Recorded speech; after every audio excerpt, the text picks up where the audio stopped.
每天早上，大象都会护送女孩去学校。女孩一出门，大象就已经在外面等着了。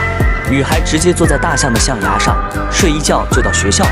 放学后，大象还会接她回家。10年前，女孩的父亲救了一只小象，父亲悉心照料小象，和她一起玩耍，喂她最爱吃的香蕉，一起在水里嬉戏。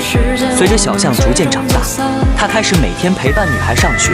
女孩对大象深表感激，大象缓缓地在她旁边跪下，她轻而易举地爬上大象的背，带她坐稳后，他们便开始了悠闲的上学之旅，宛如童话一般。同学们都投来了羡慕的目光。大象还会躺下来，女孩迅速从大象背上下来，向他表达感激之情。大象则高兴地摆动前腿作为回应。原来，大象是如此的有灵性。